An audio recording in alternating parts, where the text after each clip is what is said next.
On this week's Loudini Rock and Roll Circus, we will break down everything that you need to know about one of rock's greatest debut albums of all time. Core by Stone Temple Pilots reminded us of our love for the great classic rock of the late 60s and early 70s during a time when the world seemed to be taken over by the grunge movement. If you haven't listened to it lately, don't worry. We're going to take you through it track by track. Stick around. Get ready to rock out with your talk out. It's the Loudini Rock and Roll Circus.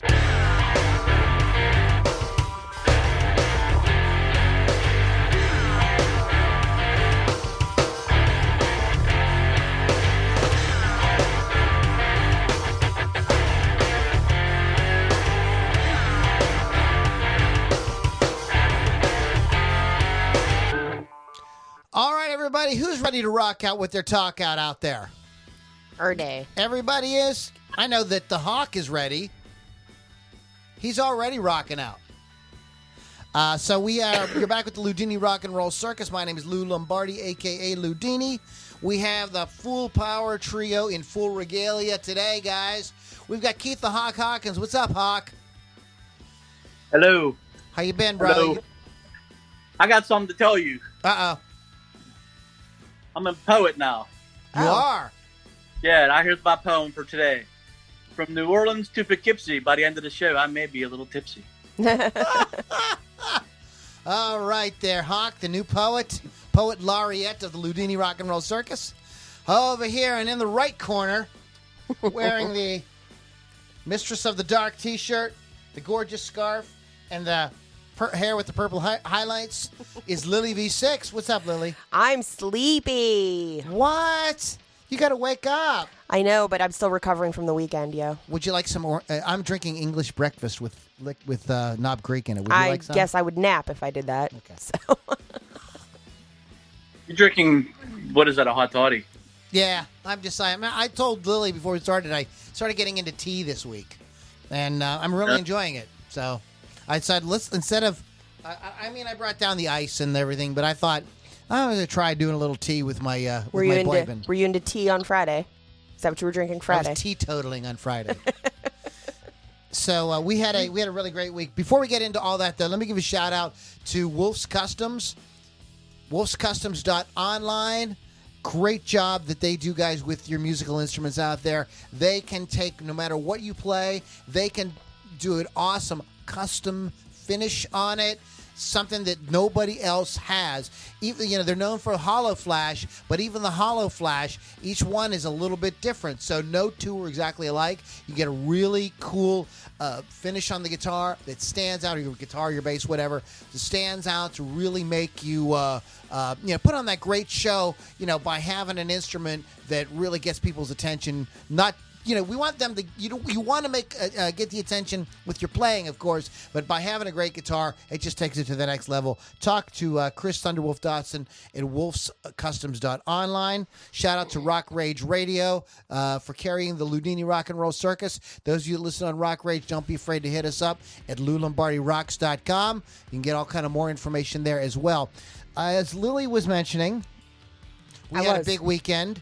We did. And it was a big celebration with Lily. Lily is a jock on Rock Rage Radio, and she is 200 and some shows now, right? 200. It will be 200.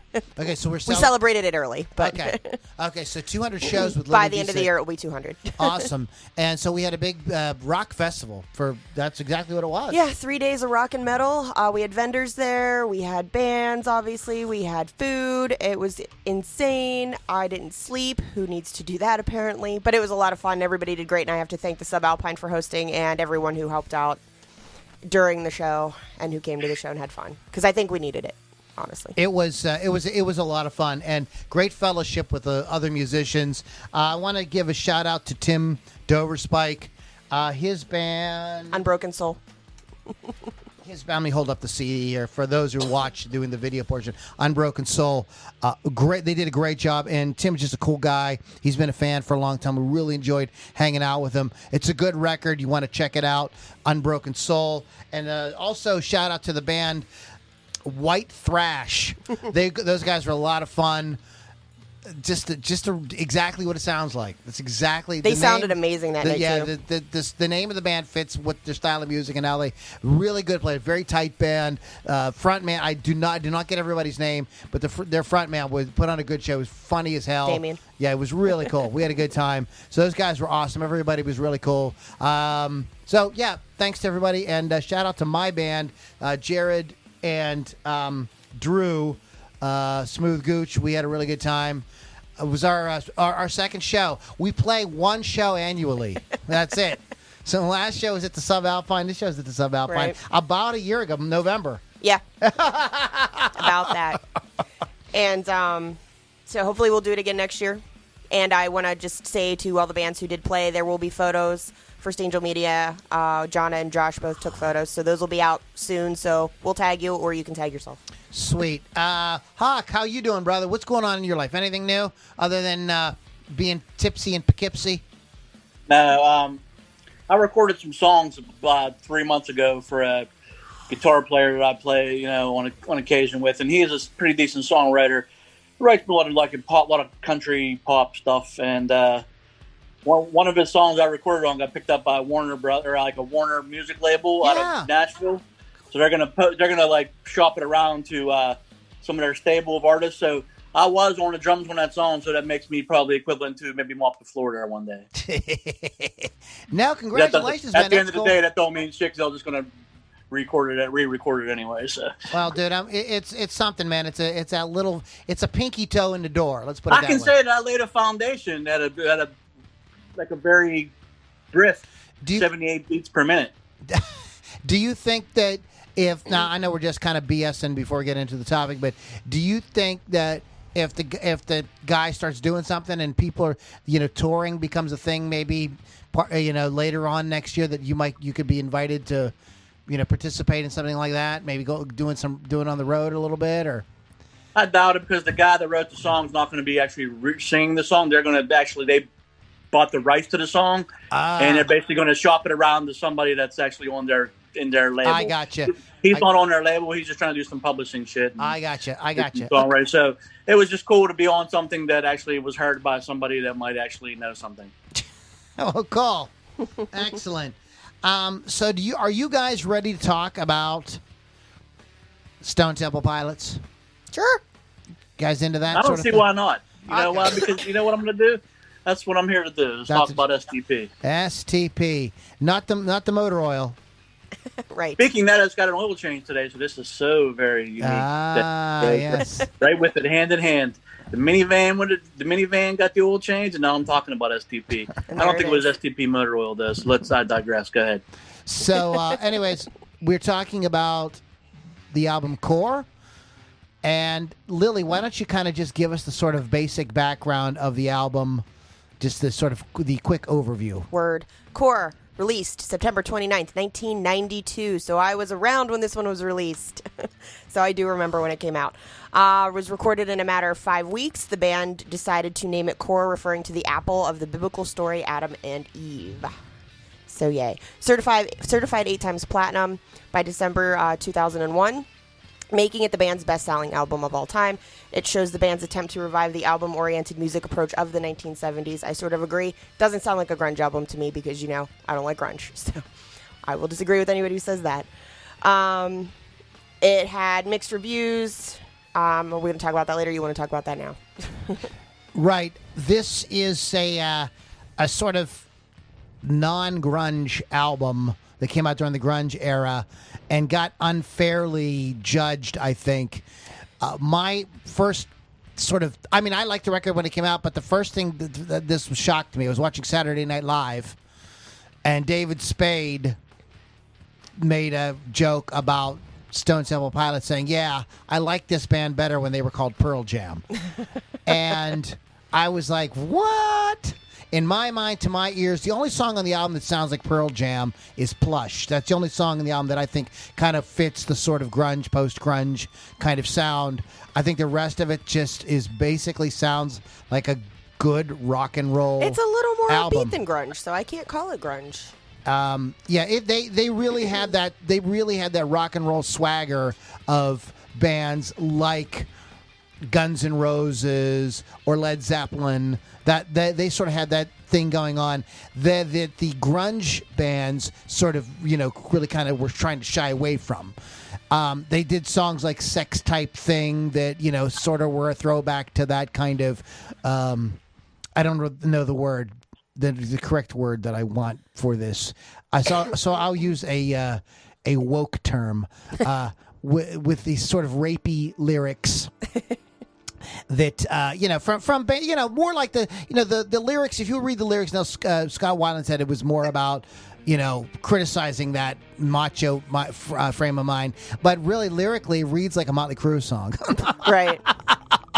Well, one critic said that Sex Type Thing could be Mike Tyson's rape defense, transcribed into grunge rock. In any case, so it is all killer, no filler, with the exception of one song. There's one song that I just think is BS. But we could talk about that a little bit later. Keith, you want to weigh in? Just your overall thoughts? I think I'm going to discuss this, in any sort of detail. But I think that this album is very good. I think that the band was from San Diego or Southern California area. Yes. So I think that record labels like to lump people in with what's already popular just to market it better.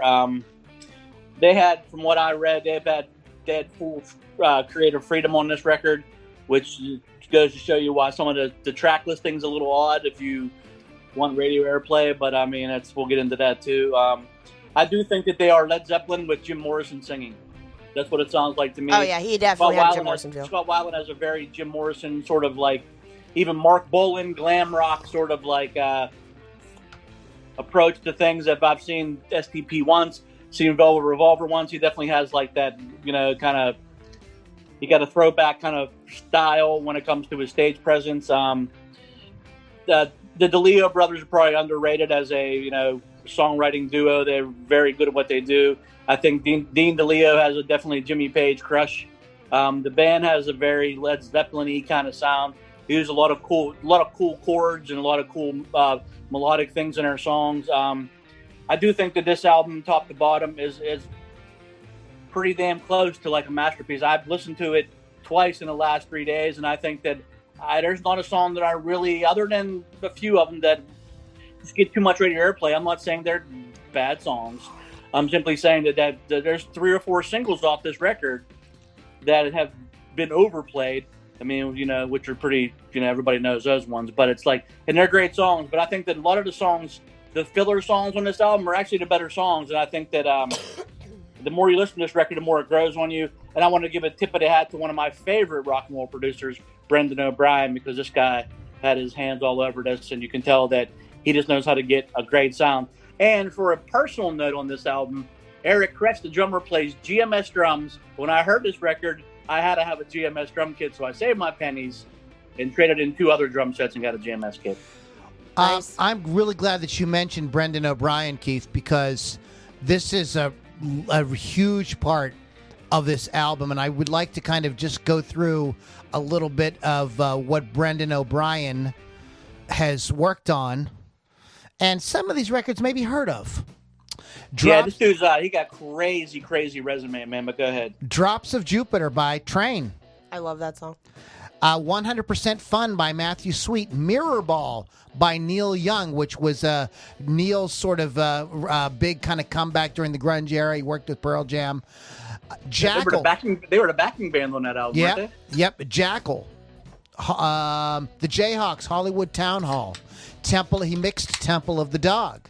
He's a producer on King's X's Dog Man. Papa Roach, Love, Hate, Tragedy. Riot Act by Pearl Jam. Binaural by Pearl Jam. Yield by Pearl Jam. Evil Empire by Rage Against the Machine. Maybe you heard of that one. Super Unknown by Soundgarden. Maybe you heard of that one. Which is a freaking masterpiece. And not necessarily the producer lines, but either mixed, produced, or engineer, sometimes doing all three.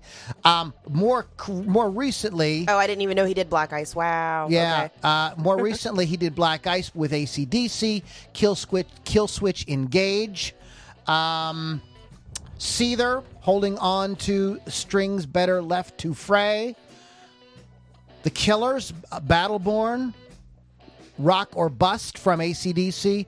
And I want to kind of mention this record that when we talked about disaster songs, this whole album is about a big disaster, which was 9/11, and that is The Rising by Bruce Springsteen. The whole album is kind of the soundtrack to that period in American history, and produced by Brendan O'Brien. So the guy, he's got a pretty good resume. I'd say he's qualified. And Keith, I got to tell you, I need you to comment real quick on this. That snare drum sound on Core is, it is very Bonham-esque. It is really amazing. I think I don't, I never really amazing, read in dude. depth of what he was doing, but I think he probably used, like most drummers do, they use several snare drums for that. But if he was playing the GMS drums, there could have been who knows how many snare drums being used. But the sound of that recording, the sound of that kit made me actually want to buy a GMS kit, and I think that that's still on it to this day, and it still sounds great. When I heard, we'll go through track by track here in a second, but when I heard Dead and Bloated, and I heard that bum bum, when that kicks in with that snare, I was like, oh my god, oh my god, oh my god, oh my god. But that is that very reminiscent, that drum sound, and it's Brendan O'Brien, working with Gretz to get that sound, getting that Bonham-esque type thing, and that just drives that whole record. Anytime that snare hits, man, it just puts a giant smile on my face. It's amazing. So let's go through them. Let's go track by track, guys, and let's do it. Dead and Bloated. Keith, go ahead. Yo. Give us your thoughts first, bro. Okay, so the first time I heard this song was actually when I seen Stone Temple Pilots open for, of all bands, Megadeth, at the old Civic Arena. This band wasn't nothing when they come out. It was their first tour, and I was just happy to, I was there with some friends to see Megadeth in my metal years. So it was basically, who the hell is this band? They're not even a metal band. They're coming out. He came out, and he sang into a megaphone, I am smelling like a rose, and doing that whole thing. And the band just bursted into that big snare, that double snare hit into Dead and Blood, which was the first song on the record and the first song they did live. And he used that megaphone to get that effect, which I read he sang into the guitar pickup for that effect in the studio. But it's just one of them songs that's just straight ahead rocker. It's a kick-ass song, and it's a great way to start an album. I just love the whole breakdown, and it just has I guess him and Eric Kretz were we read the same thing from Rolling Stone. They were in a coffee shop and just hanging out and bouncing lyrical ideas off it, so it's, he had that I am smelling like a rose and somebody gave me on my birthday deathbed, whatever the hell else he says, and just goes from there. And the song is just a straight ahead rocker. I don't think there's any other song on that album that could go first. That one is just, it's duly, it's where it should be in the pecking order of the song. So first is definitely Dead and Bloated. That's a good opening track because it just comes out and it definitely hits you like a sledgehammer. Just to kind of do a little guitar nerd on everybody. Live, he did the megaphone, and I believe did they do that with Velvet Revolver? Did they play it? Because they did some Stone Temple Pilots songs with Velvet Revolver as well. Yeah, I think he did it. He also did it. He also did it on Cracker Man too. Yeah, but on the album, that's not what he's doing. That is Dean. That's Dean, right? Yeah, that's Dean DeLeo's guitar cranked all the way up through a giant Marshall amp, and that's Scott singing into the guitar pickups. That's what gives it that sound. That is absolutely amazing. I think that's a first. I don't even think the Beatles did that or Led Zeppelin did it. That is a total first and done by Stone Temple Pilots. It is just such a kick-ass song. Lily, you got any info on that you want to share? I have a memory from X Fest in 2000. Sure. As this song came on, when they started performing, I was peed on by a drunk gentleman next to me in the lawn. So that's how I remember this song initially. So that sucks. However, Scott... It's a Lily getting peed on song. Was his name R. Kelly? Was it R. Kelly by any chance? No, it was a skinny white dude. No. Was the guy? The guy wasn't dead and bloated, was he? He wasn't. He was drunk as shit. He was though. drunk and bloated. Drunk and pissy. Yeah, so that's my fond He was memory. bloated with piss. He had to let it That's out. my fond memory of this song. But when I was reading some interviews with Scott, he said it wasn't really about anything, more about a vibe, because at that age he didn't have any life experience yet. So that's what I have on that. Right. That's my beautiful memory of that song. Insane riff, just heavy as all get out. And this is a really good example of how you can sound heavy without being metal. For sure. There's a few songs on this album that I think that I think we should do that nod. I think we should do a podcast on the heaviest bands that aren't metal. That'd be fun. Because that's future podcast. Let's let that stew around in your head a little bit. But yeah, Dead and Bloated opens the album. Absolutely amazing. What's the next song, Lily? Sex Type Thing. What? Their debut single. Never heard of it. Of course you haven't. Their video had tons of rotation on MTV. Scott Weiland wrote the lyrics after a girl he was dating was raped by 3 high school football players after a party, so I guess it is about rape. Like I said, very rapey. But it's an anti-rape statement, not a for-rape statement. I think this confused some people, Yeah. especially because the grunge era was all about, rockers were now more sensitive. And they weren't all they about weren't all the sex, about, drugs. banging Well, groupies the and drugs, stuff like but that. not the sex. But, well, yeah, that was the perception. That was not the reality. Mm-hmm. Do you think these guys didn't get tons of tail? You're freaking stupid.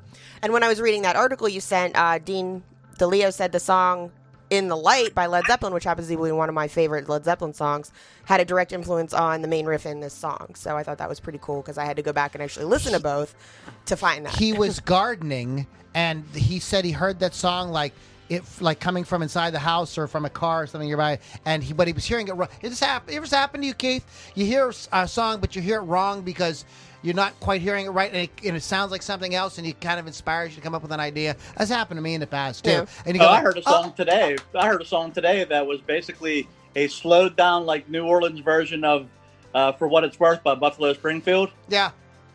And the chords, dude, the Tab Benoit's the guitar player. Oh, yeah, I know he is. Yeah. And the chords to it sound like a slowed down version of All Things Dirty Deeds by AC/DC. Well, there you are. So very sometimes that bizarre. happens, but yeah, I did. Yeah, I read that. That was really interesting. That was a really cool fact. This is usually the closer at the shows, and they did extend it for a few of the tours because Scott Weiland liked to get naked on stage, so he would strip naked to the extended version of the jam of this song and wrap the lower half of his body in an American flag in true rocker American fashion. I did have to ask a couple of the musicians this weekend not to get naked on the stage, so that's what reminded me of that. Yes. But it's also been covered by Velvet Revolver, of course, Evanescence, Fuel, Papa Roach, Theory of a Dead Man, and Weird Al Yankovic used part of it in his The Alternative Polka song. So, good stuff. Any comments on Sex Type Thing, Keith? Yeah, I think the lyrics are, from what I read in that article, the Rolling Stone article, which is, amazing that Rolling Stone actually wrote something useful. Sometimes things aren't taken, lyrics aren't taken the right way sometimes. You could probably do 10 podcasts on that. But I think this song was about, his surviving band member saying that he just didn't really like the way sometimes people, or like men talk down to women, and he would sometimes almost pick fights with people in places, and he just didn't like women being talked down to. And it is the lyrics are taken probably out of context, but I mean, at first listen or 100th listen, I mean, sometimes it does sound the wrong way, but it's a catchy song. I think it's one of them songs that's overplayed, but I still think that it's a strong song, and it has that, like, it borders on that sort of like grunge, hard rock kind of vibe, and definitely they were probably casting some checks on that one. So Eric Kretz said, "Not everything is literal," in reference to the lyrics. So that's pretty much it. Yeah, keep that. Well, put you that have in those people that just yeah. There's people that can't wait to jump on something. So let's move right along, guys, because the next one, it was a song that is, this is like kind of very definitive song of theirs, "Wicked Garden." Yeah. So what do you got, Lily? It was one of their biggest hits, but it never had like a commercial single. It was just like a radio promo, which was kind of cool. Scott Weiland stated that Wicked Garden is a song about people allowing their innocence and purity to be lost in their lives. They did perform an acoustic version of Wicked Garden on MTV Unplugged in '93, which I had to go back and look at because I didn't see it at the time it came out. It is a fantastic version, though, so I do suggest going and see it. You can find it anywhere. And they also performed the song on The Late Show with David Letterman in '93 and in 2013 during the K-Rock Weenie Roast as the surprise superstar band of the evening. Wow. So yay, Weenie Roast. I do love this song. I said this might be my favorite, actually. Yeah, it was an early song for the DeLeos. Robert and Dean were, just kind of a lick, kind of something that they had sort of floating around for a long time. By the way, before they were, little interesting fact, before they were Stone Temple Pilots, they were Mighty Joe Young. And I was surprised to find out that Dean DeLeo was not the original guitar player. Yeah, I read that too. So, who was the original guitar player? You want to talk about that for a second? I don't remember his name. Something Hickok, maybe Wild Bill. I don't know. It was a friend of Scott Weiland's, and he basically was. From what Dean DeLeo says, he was a good rhythm guitar player, but didn't have the proficiency to do. I think I'm paraphrasing here. He didn't have the proficiency to play lead, so they asked Dean to come in and do some lead work on a couple of the songs, and next thing you know, that kid's out of the band, and Dean's the guitar player. So well, it helped that his brother was in the band as well. That don't hurt. Yeah, that doesn't hurt. Do you guys know how Scott got into the band in the first place? I don't. He met Robert DeLeo at a Black Flag concert. Huh. Black Flag concert show. Yeah. Probably in some shithole club. I can't remember where it was.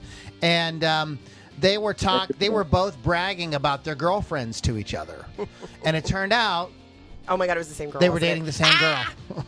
That's great. And if you guys need to get on my mailing list, because I sent this out in the email yesterday, and they had like a kind of like instead of it turning into a fist fight, it became a kind of like laugh and bonding experience between the two guys, and they became friends very quickly. That's great. Yeah, so that's how it got started. They were banging the same chick. Yes, I said banging the same chick. So Keith, you want to? Are we done with Wicked Garden? You want to move on to something else, or you have something else you want to talk about on Wicked Garden? Wicked Garden is actually one of those songs that I think. I don't know if I'd call it a hit though. I mean, it was like one of them songs where they had, I think, some airplay with it, but I mean, out of the big three on the Sex Type Thing, Plush, and Creep. I mean, it's the Wicked Garden's probably the distant fourth, but it definitely has that commercial sensibility that I think bands try to capture in a good rock song, and I think it's a cool song. I think it. Listen to Eric Kretz talk about it in the beginning. He does like at the beginning and the end, he does like a little '80s nod to '80s drumming, and does a little like mini solo thing between the hits, and I think it's a cool song. It definitely has a cool riff, and it definitely has a Stone Temple Pilots vibe to it, man. So yeah, it's got that. It's very melodic.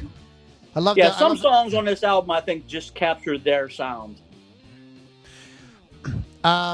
The next song on the album is this very short little piece that they wrote as a kind of squeegee between, like to get into Sin, which is a song after, and it's just a little guitar ditty called No Memory.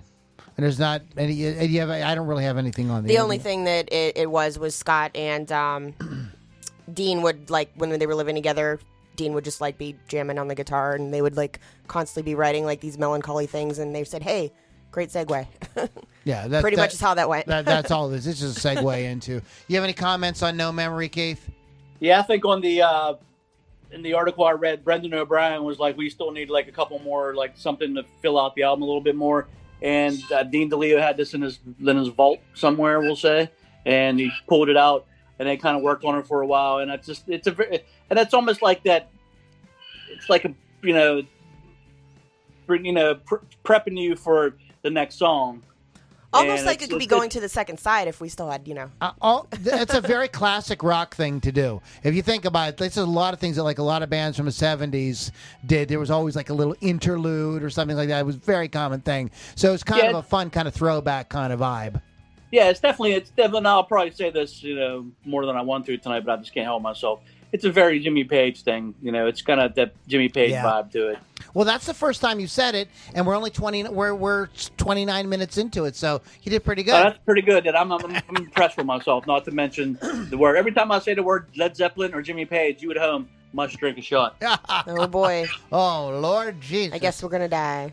Okay, so the next one, as I hinted at, was Sin. You want to go ahead? Speaking of sin, Lily. Obviously, this is all about me right now. Scott Weiland wrote the lyrics based on the bass player's Rob DeLeo's bad relationships with women. It's said that many of Weiland's lyrics are obviously personal, but he also writes them about his bandmates as well. This one, and this is obviously the one that's channeled through Rob. He said that Rob said in an interview that looking back on the song, it was Rush-inspired, which is appropriate because Alex Lifeson was one of his role models. So that's one of the band's favorite to play because they all love Rush anyway. And there it is. Wow. I mean, at the end of the day, who doesn't love Rush besides Lily? Besides Lily. Actually, I know a lot of people who don't like Rush. Shame on them all. Wow. I think that I will concur with the fact that this is what I read also is one of their favorite songs to play live. They like this song that much where they would just love to play it live. I can see that, though. That seems like a fun one to play. I mean, I don't play, but if I did. My 2 cents on the song is that this is a step up from a lot of the songs on the record.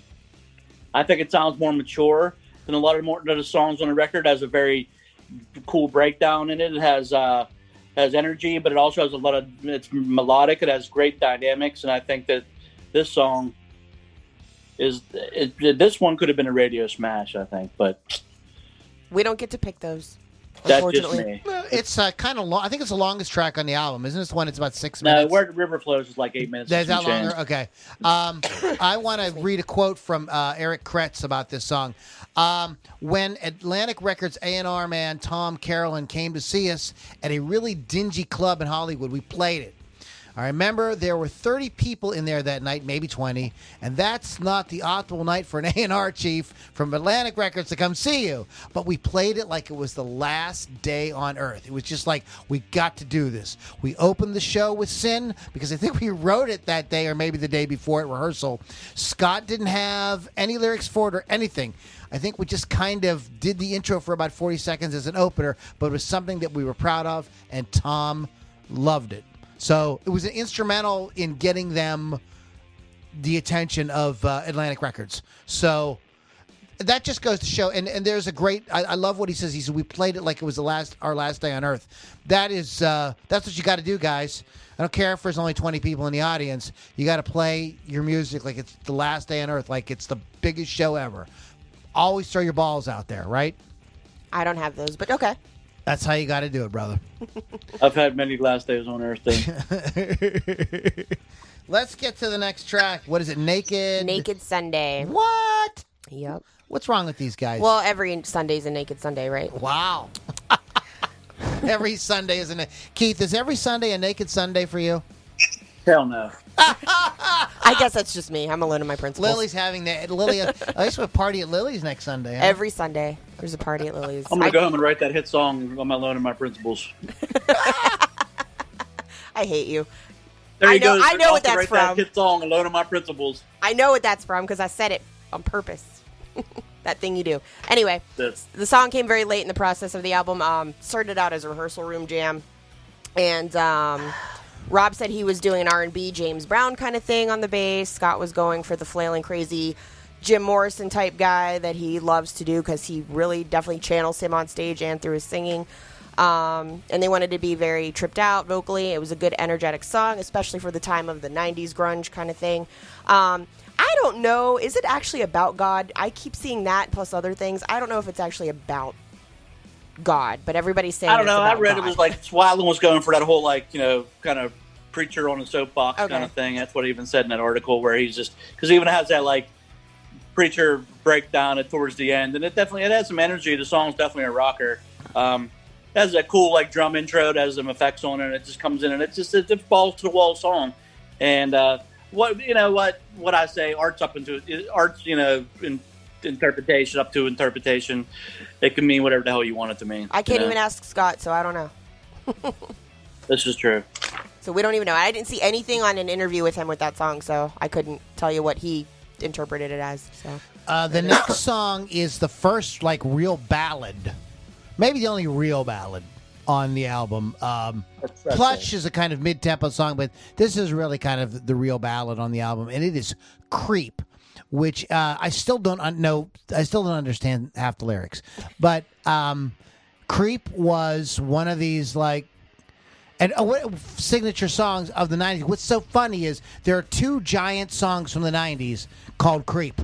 Oh, this yeah. one and the one by Radiohead. Yeah, Radiohead. Yep. So I just found, and I don't know whose was first. Was Radiohead? What about the one from TLC? Okay, that one doesn't even count. Was this song before the Radiohead song, Wow, or was the that's- Radiohead song first? I don't know. I think We'd have that it to look that actually up. was, because I think Pablo Honey came out in '93, so you could double check that. But if this album came out in '92, it might have beat it by a year or so. Or even a couple months, depending on the time it was released. Yeah, this So was you released never in know. September, right? Yeah, so we're looking at it less than a year, we'll say. So I do think Pablo Honey came out in '93 and Creep was on that. So it's that's just my guess. All you smart people at home, let me know if I'm wrong. That is Creep. I'm going to let you get into this, Keith. By the way, Led Zeppelin, Jimmy Page. Drink. But Creep by Radiohead, they won't even play that song live. They hate that song. So Keith, why don't you go ahead and talk about Creep for a second, since it's your favorite song in the album. I'm kidding. I don't know if it is. I'm gonna dog it. I think every band needs that slow, mellow song. I mean, to quote the dudes on the, ever seen the movie The Stone Days? Every band needs that one pussy song. So it's and it, for in that movie it was Don't Fear the Reaper by BOC, but that's a whole other thing. But that song I think definitely has what Dean DeLeo would say, has some cowboy chords in it, and it's definitely a song that I think probably got them to cash a lot of checks. I mean, it's definitely radio friendly. Half the Man I Used to Be kind of resonates with people, I'm sure. It's a song that I think is, did I say it was too overplayed?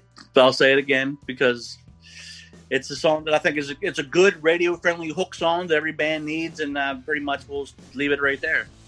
I don't think it's a horrible song, but I think it's by far not it's probably one of them songs that eventually, if Scott Weiland was still alive, that he wouldn't want to do anymore. But I'm not him.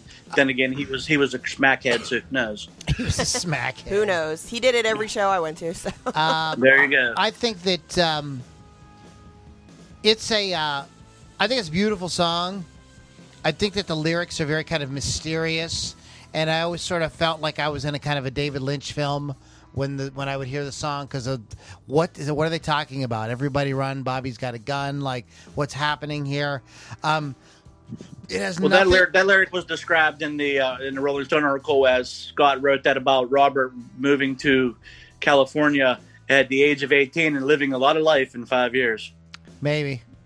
Actually being shot at. He said LOL, but I don't know if they had those little things that when this article was written, but you never know. He said that he lived a lot of life from 18 to 23, 24, and that 4 or 5 years when he first moved to California, and Weiland just kind of went with that. So I always sort of pictured something out of the movie Lost Highway whenever I would hear this song.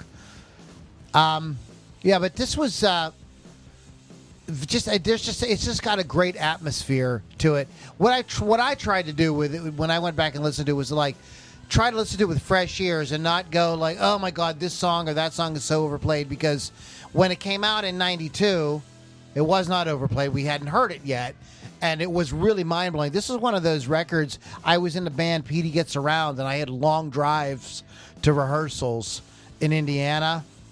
And this was one of the CDs I always had in the car with me. Listen to it either on the way there or on the way back, sometimes both. And I just absolutely loved it. But this song always really intrigued me, chills up and down the spine sort of thing. But Lily, you got some actually, there is an interesting fun fact about this one. There are 2 music videos shot for Creep. One that was aired by, and I'm going to say it wrong, Graham Joyce, the one we know. and the one that was shot and shelved by Gus Van Sant, and they will not show that one. I can't even find that one due to its drug and sexual references. Oh, I got to see that. Well, didn't find it. I did only look briefly at work today, but I couldn't find it. So maybe you can find it somewhere. But I bet you could probably find it on a torrent site. What I'd like to do is, if you can find it, send it to me. Okay. And then what I'll do, guys, if you subscribe to my mailing list, I'll send it to you. But yeah, I thought that was interesting. I only could look briefly at work today, though, because people actually came into work today. What? Imagine that. How dare people they? Coming into They work. haven't come into work since March, but they'll come in today. Just to bother you, Lily. They do. Bullshit. Don't they know you have a podcast to prep for? What the hell's They the actually matter with do. They people? ask me about it every week. An interesting fact about the DeLeo brothers, there was a time where they worked across the street from each other. Robert was working in a guitar shop, and Dean was working, I believe, for some sort of modeling agency. He was shuttling models back and forth to shoots. Yeah, I read about that. Wow, And man. this was one of the riffs that they worked on during that period. And if Dean would think of something, he would run across the street on catch a break, run across the street and say, "Hey, Robert, get a guitar. We got to work this out real quick." So, and those of you that are not in bands or anything like that, this is a really exciting period for a band when you're doing your first record and you've got the right crew together and you've got the right guys, and you're kind of like one of the comments that the guy said that the reason they knew that this was going to be good was because they were sort of like kind of getting each other off with the music. They were somebody would play something, they'd be so into it, and they'd be really excited, and they kind of had that feeling that this is going to be really, really, really good. And that's really exciting. Those of you out there who are in music know exactly what I'm talking about. Those of you who aren't, well, that's how it is. That's how you have that excitement, and you have that feeling that like something really good is going to happen here. And these guys had that making this. Go ahead, Keith. Keith I used to have that feeling constantly up until recently. Then the epidemic hit or the pandemic hit, and now I would turn in that feeling to play fucking Brown Eyed Girl for Tip Jar. And if I had to do that, that's good enough right now. You know, if I got to do Sweet Home Alabama, I'll take requests. It doesn't matter. You'd but probably yeah, I be remember playing those Mustang days Sally, of wouldn't being you? in like original bands where people would they would get, they'd make up riffs and they would show it to you or tape it and send it to you or give you a cassette, showing my age, a cassette of it, go write something to this. And that was, those were the days, man. That's pretty awesome. Good stuff. All right. They sat... Bill Damiano said he'd already be dead if we did shots. I just wanted to throw that out there. They did this is recorded with them all sort of sitting in a circle, and for the most part it's one take live in the studio. And how many bands do that today? Oh, none for Almost sure. none. That's called being a freaking musician, kids. When this podcast is over, go home and practice. You're listening to Loudini Rock and Roll Circus. You want to get more information, please check us out at LouLombardiRocks.com. Shout out to our good friends at Wolf's Customs. Go to wolfscustoms.online. Get a custom paint job on your guitar. And thank you, Rock Rage Radio, for being our friend and playing the podcast for all your listeners. We do appreciate it. Piece of pie. Piece of pie. And the next song, Piece of Pie. I have nothing to say about this song.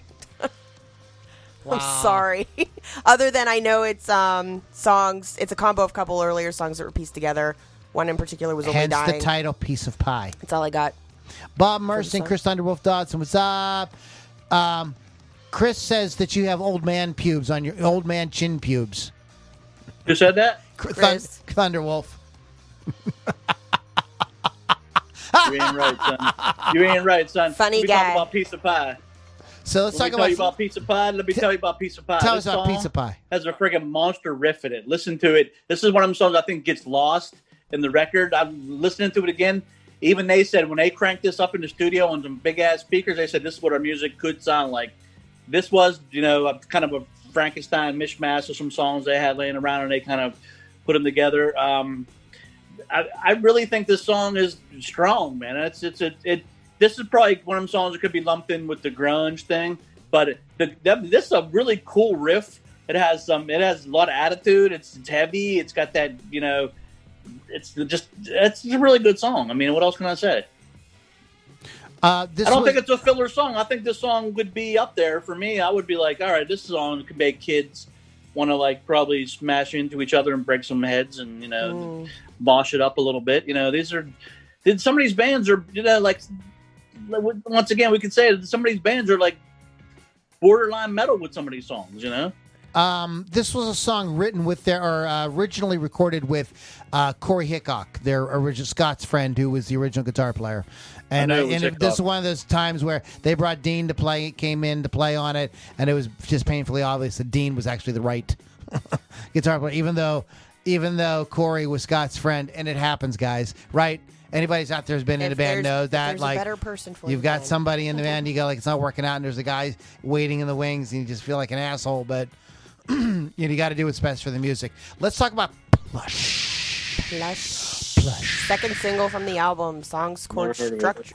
The chord structure, which I know nothing about, but I liked reading about it, was, and I loved reading about all of DeLeo's stuff that he did with these songs, but it was because of his love of ragtime music. And apparently it was loosely based on a newspaper article Scott Weiland had read about a girl who had been found dead after having been kidnapped in the 1990s. Also a metaphor for a failed relationship, I guess. Number one on all kinds of lists. This is one of their biggest songs. They have spun this song 133,000 times in the decade of the 90s. That's how popular this song was. And there's a very well-received acoustic version of it, too. And this is one of those songs I think really kind of like begged for an acoustic version. Like, that made sense. MTV Music Awards, would they win a Grammy for this, too? Yeah. Yeah, I think that song, that unplugged version, MTV unplugged version of it, probably catapulted this song into getting that major radio airplay because this song has been played so many friggin' times. I think it is the perfect radio song. I mean, it's just got that. It's got a hook. The lyrics are cool. It's got that nice, it's got some nice breaks in it. I think this one could appeal to everyone.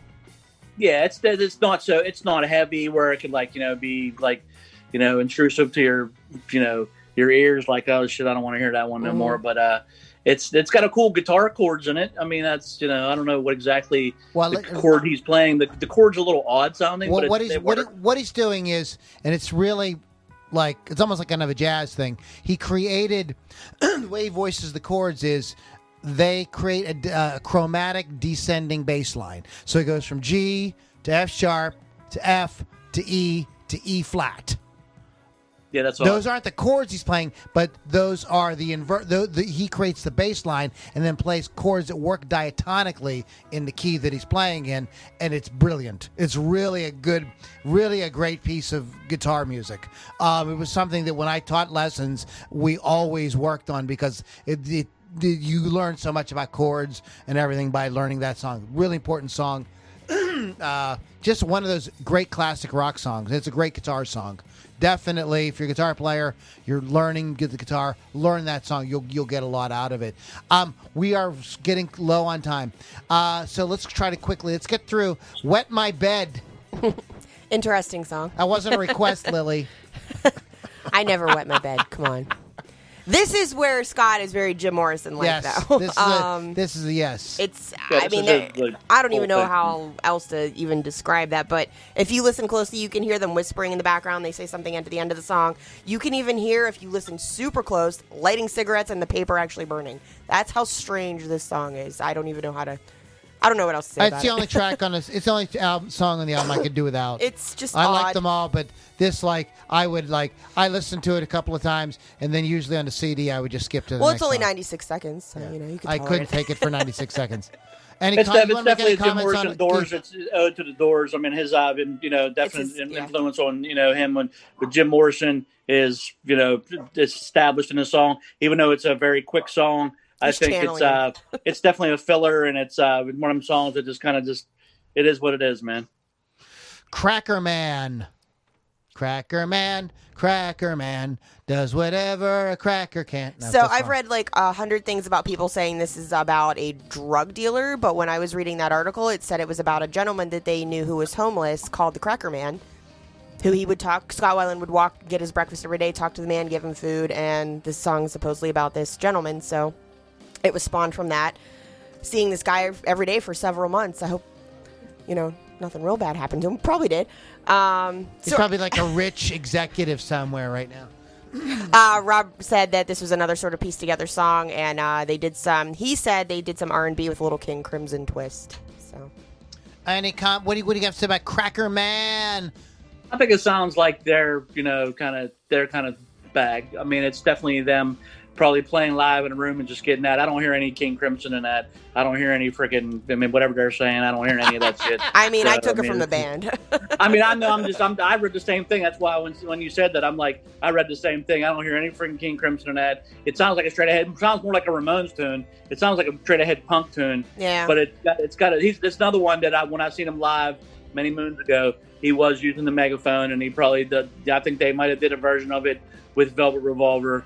I don't know. My ears were bleeding, so I don't remember. But it's just one of those things where I think I did read in the same article where it's that they even admitted that was their sound. You know what I mean? That was what they were going for, and that's what they achieved. And it is about a homeless man, from what I understand, too.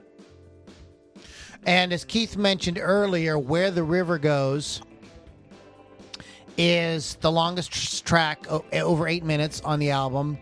And Keith, while you're hitting it, why don't you talk a little bit about it?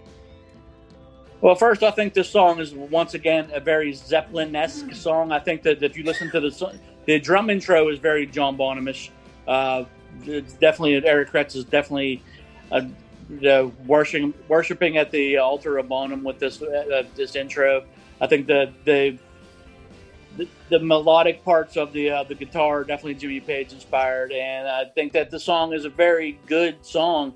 But I could see where it would never. It's way too freaking long to be a radio song, and it's pretty much where it belongs towards the end of the album. But then again, Atlantic Records wanted Plush to be their first single release, and they refused, so they put it 9th on purpose, from what I read too, just to make it buried in the record. So it's one of those things. But I think this song shows there's a maturity process going on in this record. Just in that one record, you can go from a song like Cracker Man, where they're playing more simple, and then they write something like that. So I don't know what where the whole order of songs were written, but I mean, Where the River Goes is a more mature sounding song to me, and it has a lot of cool melodic parts in it. But like I said, it being 8 and some change, I mean, you're not going to get any play like that. But it's on the record, and it's the last song on the record. And it's a great rock jam, dude. It's a very good song. I mean, it's excellent. Even though it's long, don't let that discourage you. You should check it out. Lily, you got anything you want to talk about on just this? That also the name is very Zeppelin-ish, Where the River Goes, and it is where it belongs on the album. I don't think they could put that anywhere else and people still be interested in continuing. You ain't gonna put that shit first and then be like, it's next. It's like, all right, we're done here. So that's all I have. I don't know about that. It's too long. I don't know. Wouldn't bother me. I mean, this ain't the 1960s, Lou. Nobody's going to let an 8-minute and some change song be on the radio because no one has the attention. I didn't say it was going to be on the radio. I didn't say that, but I think it's a good song, but nobody's. I mean, people can barely get it through. Shake It Off at this point. This was the first song that they wrote with Dean when he joined the band. That's why it's more mature sounding. Very mature. So, yeah. I just want to add that back to the reception of the album, because I didn't get to say it before, and I think it's interesting. They were voted both Rolling Stone's Best New Band by readers and Worst New Band by critics in the January 94 issue. Yeah. Same issue. Thought that was interesting. Really funny. Critics said no. Readers said go F yourself. It's so funny, how many times critics have been totally wrong. I heard I listened to this. I listened to the pop. I follow this YouTube channel called Charisma on Command, and the guy today was talking about something. He says every time I some fad or something happens, it becomes insanely popular, and I think people are stupid for following it or getting into it. I realize that I'm the one who's stupid. Okay, and I think that I think it's really like a good kind of lesson, because if this is really grabbing a lot of people, and I'm not talking about something like Gangnam Style or something like that is a kind of a That's novelty definitely a thing. fad. This is a whole album that a real rock band wrote and recorded and put their heart and soul into. To have it written off like that, I just think that I think it was not what critics wanted to hear at the time. It was probably they felt it was too much of a throwback. They probably thought it was too similar to what was going on. They thought it was too much of a throwback. They didn't like the fact that it sounded like rock and roll. They felt that was so over. Very Lester Bangs kind of attitude, right, Keith? You know Lester Bangs was? Do you remember in Almost Famous? Like he was like, rock is rock is dead. You came along at the wrong time. Yeah, that's what Lester Bangs thought rock was dead in 1968. Well, clearly he's a genius. But and it's like I said, I told you that statement I heard from Saturday Night Live when this record came on. I was really like, what? But I remember hearing this record, and today when you hear this record, it sounds completely at home, right next to like you could play. They could play They could play an Alice in Chains song, and then you could sandwich this between Alice in Chains and Van Halen on a rock station, and it would fit perfect. It doesn't sound like anything it sounds just like a great rock album with younger guys who were really excited about Led Zeppelin and the Doors and that kind of music, and they were putting their kind of younger kind of spin on it. What do you think about that, Keith? I think it's a great rock and roll record. I think it's their best record.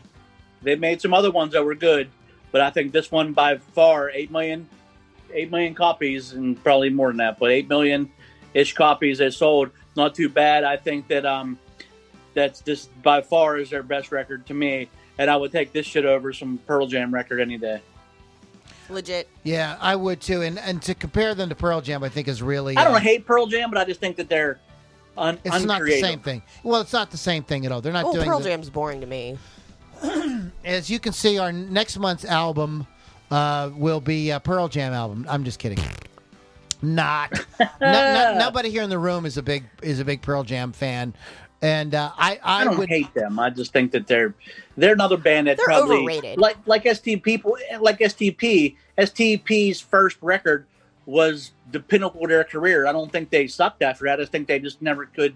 It's hard to duplicate that kind of masterpiece, and I think that Pearl Jam's first two records were good. I'm not saying they're great. They were good. But I think after that, they just regurgitated the same shit for, I don't know how many, they have 20 friggin' albums at this point. I don't want to hear no more of them. They won't go away. They're like cockroaches. Yeah. You kill one and it comes back. The only thing cool about that band is Eddie Vedder's a big Cubs fan, like me. That's all. That's all. I want to give you guys been listening to Loudini Rock and Roll Circus. Go if you haven't listened to Core in a long time. Go check it out. It's a great album. One more thing before we wrap up today, I just want to give a shout out. It is Greg Lake's birthday. Happy birthday, English bassist, guitarist, singer, songwriter Greg Lake. Worked with King Crimson, Emerson, Lake, and Palmer.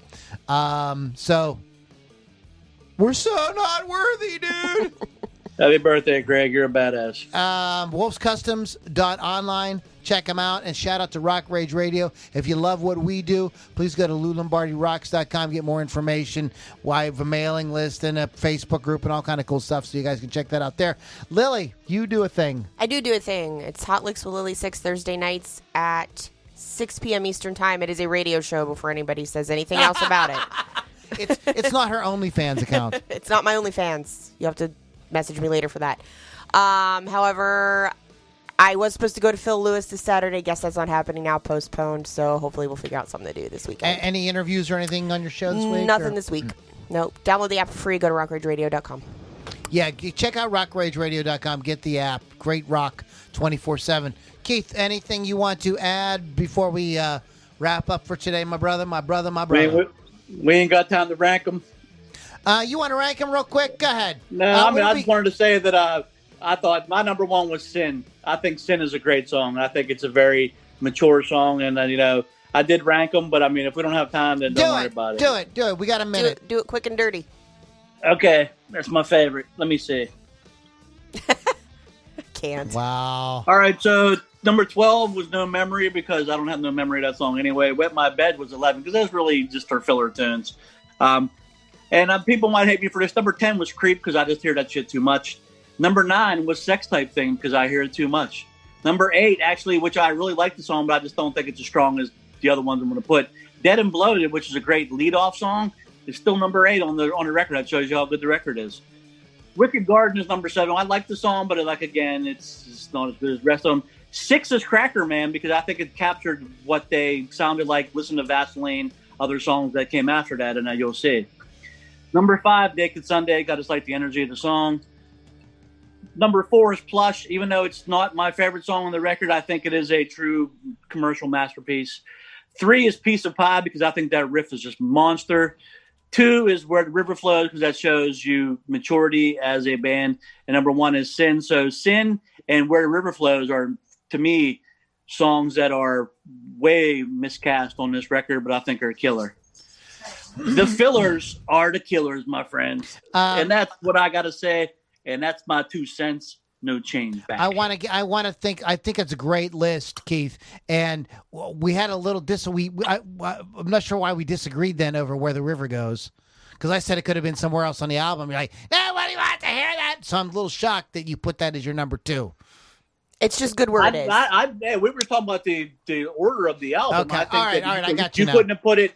We're not talking about the strength of the song. We didn't get into that. So if I misled you on that, Mr. LL, you need to know that I think the song is great, but I don't think that you could put an 8-minute and some change song into like at the beginning of a album where you're trying to sell a record because nobody gives a shit.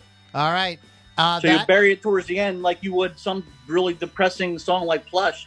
Who the hell wants to hear that? But you're missing out if you don't listen to the end, guys, because Where the River Goes is a great track. Legit. Despite it's just long. Grow an attention span. That's all I'm saying.